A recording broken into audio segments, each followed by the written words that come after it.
Insigamugani yaraye Rwantambi cyangwa se kurara Rwantambi. Uyu mugani baca ngo naka yaraye Rwantambi cyangwa se arasa n'uwaraye Rwantambi wakomotse kuri Sekayange ka Nyakazana mu Mvejuru i Butare. Ni mu ngoma ya Cyilima Rujugira ahayinga mu mwaka w'1700.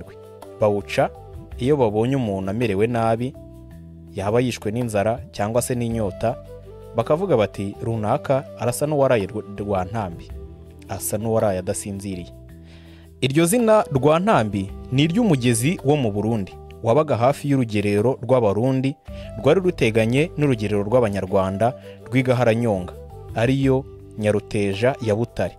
Gaharanyonga rero iyo niho bajya bacyurira abana mu gihe bakubiririje bakamata imburagihe, bakabatwama bagira bati mbese urakamata nk'uziviriye Igaharanyonga kuzihakirwa. Umugani rero wadutse ku ngoma ya Cyilima Rujugira ubwo Abarundi bari bateye inkiko z'u Rwanda mu gitero bise icy'inzora.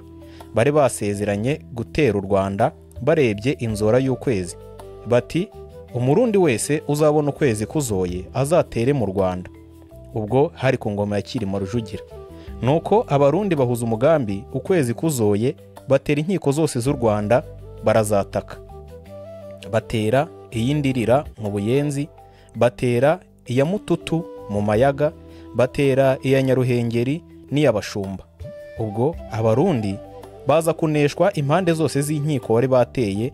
Nibwo umugaba w'ingabo z'i Burundi witwaga Makungu, umunyarwanda witwaga Rugimbana, amutsinze kuri Nyakizu mu Bashumba. Ubwo Makungu yari yarasezeranye ko namara gutsinda u Rwanda azatabaruka yirabye ingwa ya Nyakizu. Ikigugu cy'ingwa cyera cyane n'ubu ngubu kirakera. Urugerero rw'Inyaruteja rero runesha Abarundi. Abanyarwanda barabirukankana babarenza umupaka, babacisha no ku rugerero rwabo. Babonye bacishije ku rugerero rwabo barahimbarwa, baguma kubirukankana. Ariko abarambiwe bakisubira inyuma bakagaruka i Rwanda bakitahira. Ubwo Abarundi birukanwa n'umutwe w'ingabo z'u Rwanda witwaga Imvejuru. Bakomeza kwiruka ndetse bakomeza kubirukaho iminsi 2 yose. Bigeze aho Abarundi barongera barisuganya barabahindukirana, kuko bari babonye hasigaye Imvejuru mbarwa. Kubera ko bamwe bari bagiye barambirwa bakisubira inyuma bakitahira, ni naho hakomotse umugani mu Banyarwanda wavuze ngo wirukana umugabo kera ukamumara ubwoba. Hari n'undi waje kuvuga ngo ubugabo butagaruka babwita ububwa. Naho iyo migani yagiye iva.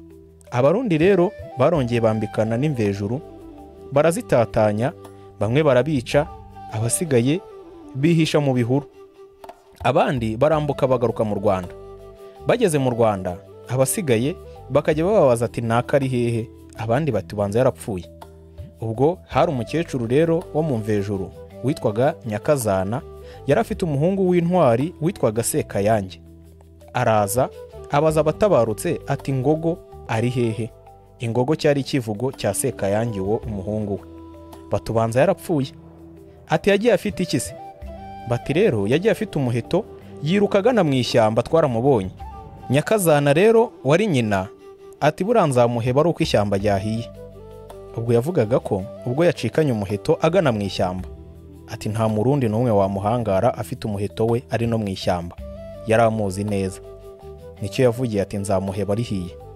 Nuko bibaho haciye iminsi Sekayange aragaruka.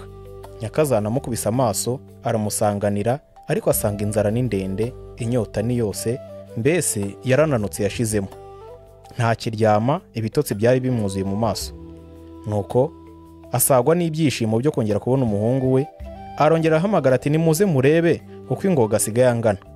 Arangije aramubaza ati se mbe mwana wanjye, abaraye Rwantambi bose nuko baza basa? Yasaga nk'umubwira ko yaraye kuri wa mugezi witwa Rwantambi. Abari aho baraseka, bumva ubudabagizi bw'uwo mukecuru, ariko byari ibyishimo byo kongera kubonana n'umuhungu we. Nibwo iryo jambo yavugiye mu rwenya ryakwirakwiye igihugu hose. Babona umuntu ushonje wishwe n'inzara ndetse umeze nk'uwaraye adasinziye, bati runaka yaraye Rwantambi, cyangwa se bati uno muntu arasa n'uwaraye Rwantambi. Ubwo bivaho ngaho kurara Rwantambi babigereranya no kumererwa nabi kubera inzara n'inyota ndetse no kuba utasinziye neza. Naho umugani wagiye uva.